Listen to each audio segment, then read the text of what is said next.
So people, good morning. Thank you so much to be here today in this Saturday in Ghent Code, Newcastle. So my name is Marcus. I'll be with you today for the next 30 minutes. And look at me, I'm the manager now.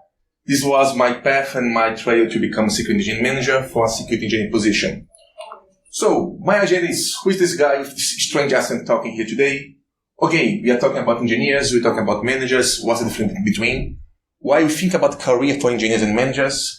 One of the most important lessons and pitfalls that we do in this track, what we can read, what we cannot read. Some things, and thank you again for hearing my awful voice. So, let's start. I'm not from here, I come from Brazil. Everybody says, why did you come to Brazil? Brazil is hot, so that lady here bring me there because she's doing her PhD in neuroscience. So, okay, I'm gonna move to Newcastle 3 years ago.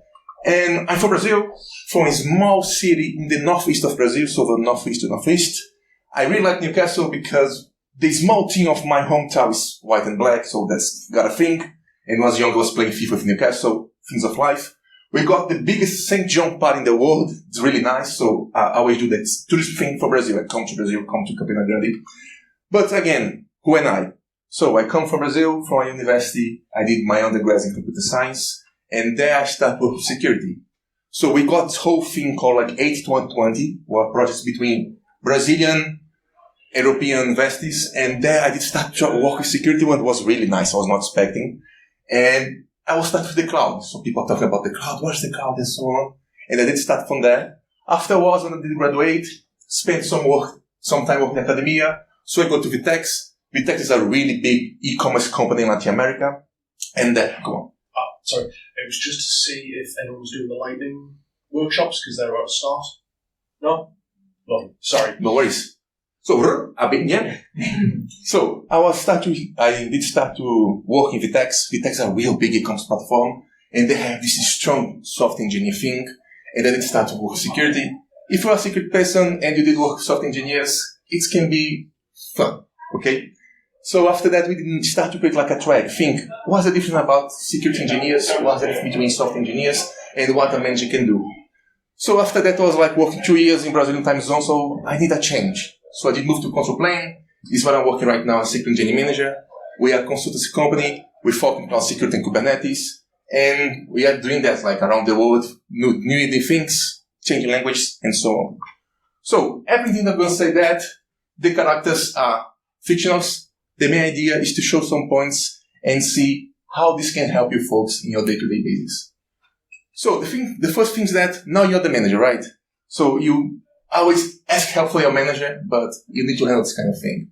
You are not the engineer anymore. But what this kind of stuff change your day-to-day basis? So we put GBT everywhere these days. The main idea is that you have a security engineer. That folk or that girl is thinking about design systems, how they are in the field. That's the most important thing. The security engineers in the field, like dealing with the problems, working with SOC, and so on. But that's a normal way of a security engineer. I was moving some desks outside people. At least I'm not on call today. So when you're on call, you're like, oh God, that's Wednesday. I did so much work. But you are there, dealing with technology, running the stuff, fighting the battles. But now you are a manager, right? And that's the thing. That's the first thing. What's the principal difference between a security engineer and a security engineering manager? We have like this whole kind of beautiful words like, oh, you are leadership, management. But nobody actually tells how to do that. So in the end, a manager manages, but just don't tell anybody something, right? So the idea is that you'll be like the world best boss. You like this kind of stuff, but how you can do it? And the big techs in the past got this really great idea. When my father was an engineer, like a few years ago, the only way to improve your career is to become a manager. And we got like this whole boom thing, the early 2000s, about software engineers, security engineers. Things are fair, right? You really like to be in the battles, you really like to be in the field, and you need to become a manager. And as a personal opinion, I think that's why we got like so bad stuff about managers, because people are really, you need to be a manager. You are obligated to be a manager. And we find this kind of thing, like the Y-shaped career framework. So you can improve expert, but you cannot be a manager. You don't want to be a manager. And that's the main idea here. How do you find the common ground? How do you find if you want to be expert or if you want to be a manager? And you got half stuff. That one, the first one I think that was from Spotify. That one's for compatibility. Is that you need to understand what your engineers are doing to become a manager, because if you don't understand what they are doing, what they are suffering, how can you talk with them? And you don't have to be like the technical person in the room, but you need to understand how the fight goes and how the emotions goes too. So most of the companies ask that you have to be a manager in the past, an analyst in the past, to become a manager, to understand what people are suffering back. So okay, we did so much information, 2 beautiful slides, but you still want to be a manager, right? You still want to work with people, and that's the first thing here. Why? And that's the first catch. You have people skills. You want to talk with people. You really want to see the people grow. I really like the idea that as a manager, it's great for you to see people growing and delivering things, and you are not the person who do that. And this can be really tough in the beginning. Oops. Because there's our first pitfall, right? You are not the technical folk anymore. You are not the person that people call at night and say, oh, you need to solve that. You don't need to be doing this nice new stuff in Kubernetes. You don't need to do like the nice stuff with OpenSSF. But where are you going? What are you doing? And again, you got this dichotomy that you now are a manager and you are not there anymore coding, open testing, or so on. But you still need to be technical, right? Because if you got like a new option tool, you got a new kind of open test, a new property exercise, how you can do that? And that's the thing. You are a manager, but you are still managing people that now are smarter than you. So you are in a strategic position. So again, I got the beautiful words, right? So the coding, the pen test is not your primary job anymore, but most of your time, you need to touch this kind of stuff. So how do you find the equilibrium between? And yes, you need to care about people, right? So you have been a technical person, you have been there, you have been in the fights, but you care a lot. You care when I was seeing the keynote and the folk was, I got a really bad manager and it really hurt my heart because managers need to help, need to care a lot. And again, most of the people that became a manager, they got this thing that I will be the best manager ever because I know how painful it was to do some stuff. But it's not enough because everybody wants to do the best. I think managers got a thing with politicians. When you see a younger politician, he's like, I will be the best politician ever. I'm not doing this kind of stuff. But when you are in a different position and you see they came from another position, how you can understand what's enough, what's not enough.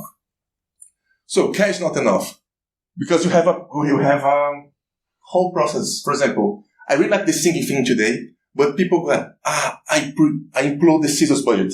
And that's the kind of thing as a manager that you need to think. And when you are IC, like an engineer, you're not thinking about it. You're not thinking about how the company spend money. You are not thinking about how people will grow their careers. You're not thinking about salaries. But now that's all your obligation. You need to think about that. But the team start to solve it. That's enough. That's good, right? You've seen the problems. We're going to create something new. We're going to build something new. And then it's a common pitfall too. So most of the managers come from a technical background. And here I talk about software engineers, security engineers. And everybody got this thing that fear of missing out. So you are helping with a lot of stuff. You are helping the CSO. You are helping the other managers. But you see your team doing the job, but you are not there anymore. I was a manager of a head team, and to be fair, I really love it to be a head team because it's nice to break things. But I start to see that the people are doing that kind of stuff, and I was stuck in meetings. I was thinking about career, and you start to thinking, I miss something. I miss the new technology. I miss what I'm doing, and how you deal with it. And why it's a pitfall? Because you're not there with the team anymore, right? So you're not working with the team, you're not doing regulatories and so on, but you miss that. And find the equilibrium is the most hardest part. There's a survey about managers that most of the managers do not study anymore. And that's bizarre because we are in the moment in the industry that if you got a layoff, you are a really good manager, but how are you going to pass like technical interviews? How are you going to pass this kind of stuff? So find the equilibrium is really hard. So the most common pitfall is that, okay, you start to ask too many questions to your team. Why you do that? When you do that, how much time it take? Because you are in a fear of missing out. So start to micromanage. And that's the most common pitfall from your managers. Because they want to be with the team, but they don't have the time. So they took time from the team to explain everything in every detail. But you don't need to know every single detail as in the past. And nobody like that.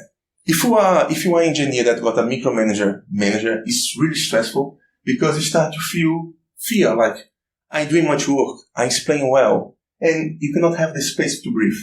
So you're now dealing with people, how I can still make people be happy, and the most important thing is that how I do that, understand what they are doing.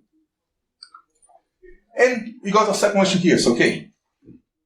Well, you need to define the positions, and the expectations will be different. And then in the beginning, it's really hard because your expectation is to, if you're a consultant, like to deliver some things to our partners, if you're an engineer, to deliver some projects, but how you do with that, how you remember second pitfall, fear of missing out, and you keep calm because you are the boss now. And I don't think the boss has the position, a great position, but a more difficult one that you need to change your mindset to work with. So, we got our second lesson, the TLDR, is that you got a new set of expectations, and now there's a thing that I said 5 slides ago, that upper management. So when you're an engineer, you only look at your manager. When you're a manager, you need to look at C-levels, you need to look at group managers to understand how they are setting the expectations for you and how you're dealing with that kind of expectation. And everybody knows that communication is the key, right? You're a manager, you need to understand what people are doing, you need to understand the personal side of stuff, you need to communicate, but how you do that in different levels. And to be fair, this is really, really, really difficult because you got different stakeholders. If you're an engineer, you got your manager, maybe you got like a partner, but pretty much you can count in your hands the people who are looking at your work and you need to communicate. When you got like a whole set of people that need different information of you, how you can do that kind of communication? And that's the main problem here. And again, as a person that does some immigration, when you come to a new world of communication, when you come to a new country, you need to start again. So everything that you did learn in the past, and I always like to do this analogy. So we are thinking to buy a house. We know how to buy a house in Brazil. It's fairly easy, but here it's different. There's a different culture, different expectations, and so on. So that's the same here. You need to have a new part of communication. You need to understand how you're going to show things different in a way that you are showing as engineer, but in a way that an engineer can understand and a C-level can understand, so on. There's a free Portuguese lesson here that's Combinado Não Sai Caro, and I really like that one because I think that's the most important thing for career. Not thinking about engineers, not thinking about managers, that if you have a combination, it's not expensive. So the main idea is write it up. People rely too much on oral communication, and that's really bad because if we forgot, we are doing like 5, 6 things a day. So if you have everything that you do right up, for you, it's not for a manager, it's not for the C-level, it's for you to understand in 3 months' time what are doing the best. And we got this thing with imposter syndrome that we forgot really is the good thing that we did, but we always remember the bad things that we did, that we think they are bad. So when you write that up as a manager or as an engineer, you can look in the future, oh, I took that reason, I took that action because of that reason, and so on. And the transition for the Brazilian thing is that combination is not expensive. So if you have like the set of expectations between you and your manager, you and your engineers, in a really easy to find way to everybody look, you'll be fairly easy to be talking like, oh, in 3 or 6 months, we expect that you did that, but you not do it. Or you did so much more than expect, and so on. And we got a third pitfall here that's pretty much, you have 2 years and 1 month. So when you're a manager, you need to understand what people are talking, and you need to digest this kind of thing. And that's a thing about being a manager that's difficult, because if you care a lot about people, you can get so much involved in things that you cannot solve. So you need to hear more and talk less. And how you digest this kind of thing, how you take actions is the most important thing here. Well, change is hard, right? You are in the field, you are working there, you are thinking about this kind of stuff, but who did see all the wrong things, right? You are there, you are seeing that, oh, the company is not thinking about cybersecurity. We're going to change. We are the managers now. We're going to change everything. It's the same thing that I did with the knowledge of politicians. But every story has at least 2 sides, right? So when you're an engineer, you know the problem as an engineer. Your perspective is for an engineer. But now you're a manager. Your perspective is really different right now. So you have new information. You have new knowledge. There's a really good thing in LinkedIn that a fun guy was saying is that you got that engineer that solves everything. That guy was really great, and everybody on the team was like, "Oh, that guy is really the best. He solved everything." And when you became a manager, this became a problem because you got one person that solves a thing. You got the superhero stuff. But if the superhero leaves the company, if the superheroes got sick, how the team is growing? So for the team, sometimes really great because they have a secure place to go. Like I will talk with this person, he'll solve everything. But as a manager, this is really dangerous, right? Because people need to take annual leaves. People need to change up sometime in their life. And you don't think about that when you're an engineer because, okay, this person's helped me. But as a manager, you got this kind of perspective to understand, well, why this kind of thing can happen. Is this good? Is not good? And so on. And you get way more close from the business part, right? Because when you're an engineer, you're doing stuff. You are delivering projects. You are delivering pen tests. But now you need to understand, we really want to do this pen test for this client. We really want to get this kind of impact. We really want to have this client. So you are really more close to the business, to engagements, to sales, to this all kind of stuff. As an engineer, you don't think about it because it's not your expectation. And this changed a lot because you start joining a whole play of meetings. And you are not playing anymore. You are not doing code. You are not doing pen tests. You are not doing new defensive detection training. But how you can handle that? How you can work with the idea that you have a lot of meetings and no play. And you got this feeling like, I'm working at a consulting company, right? So most of my consultants, my engineers, they are allocated to a company for 40 hours. And they're on meetings and discussing stuff. And this hits really hard when you do transition because like, I know as an engineer what they're delivering. I know how much the work's worth it. But as a manager, how much my work worth it? That's the thing. Where am I right now? So we do that. We're doing checklists. I'm an old person. I do a lot of things with really writing by hand. But the idea is that if you have metrics, you have data of things we are doing, in the end of thing, you can say, okay, this meeting solved that. This meeting, I got this position. This meeting, I got this conclusion. And this meeting, what was a waste of time. So the main idea here is that if you have a checklist, if you understand it's a good meeting, you start to cancel meetings. That's really nice because you start to free time for people. And again, you have the idea that where I'm doing impact. And that's the nicest thing. You need to understand that we need managers. I am this kind of guy that we need one manager for like 8 engineers. But you need to understand that the position of manager have this proposal, this idea, and that's the main focus here. And that's the thing. Meetings are annoying. So I really like this slide because this was a survey. And most of the meetings, to be fair, could have been email. But this really clashes with the thing I was saying in the past. Most of the managers got like fear of missing out.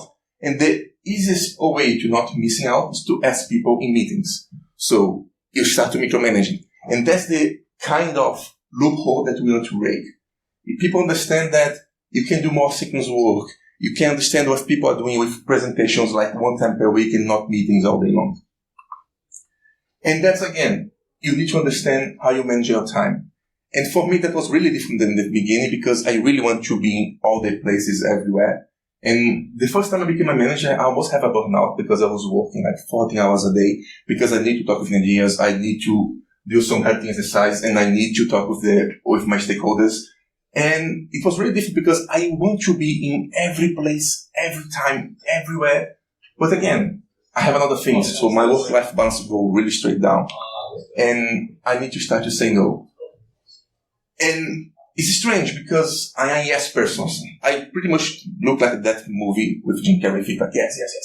So when I started to say no, really struck me because it was difficult. Like, I'm letting people down, or I'm not giving much attention for some engineers that want to do like daily to daily one-to-ones. But you have a lot of stuff, and you need to think about your work and life balance because you got this pressure. Because you're not only dealing with technical stuff anymore, you're dealing with people. And if you are not a cold heart when you deal with people, it's difficult because you are afraid to hurt what they are expecting about careers and life and so on.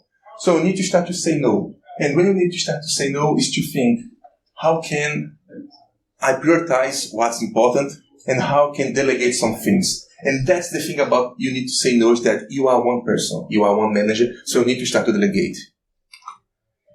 And you think after that everything will be great, right? And be a manager is okay, you know how to delegate, you know how to take off of your fear of missing out. But there's a thing that's really bad that's called layoffs. And if you have the unpleasant inspiration of fire a person, that's the kind of thing that's really bad, but really molds you as a manager, because you need to understand how the boundaries work and how the business work. And sometimes when you understand that the business is running really bad, it's time to leave the company too. Because after all, we are human, right?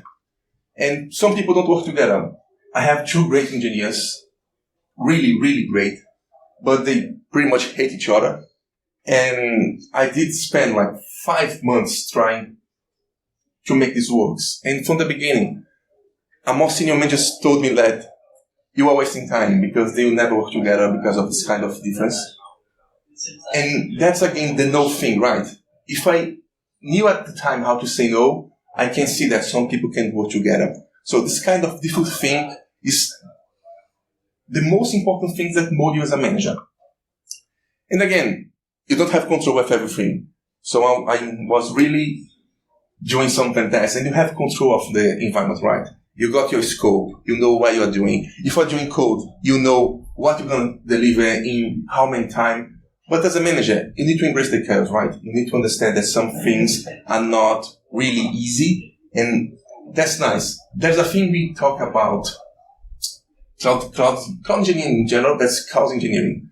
For Netflix, for example, got a thing called the chaos monkey. In some timings, they on purpose inject some fails in the systems to know how the engineers will deal with the chaos. And this is pretty much the life of a manager. People will be like injecting some chaos in your environment. You need to deal with it in a proper and faster way. And feedback is hard, really, because there's a thing that I really like about feedback. It's an analogy that I call shit sandwich. Like most people give feedback like, oh, you are really nice, and completely destroy the person, but you are doing great.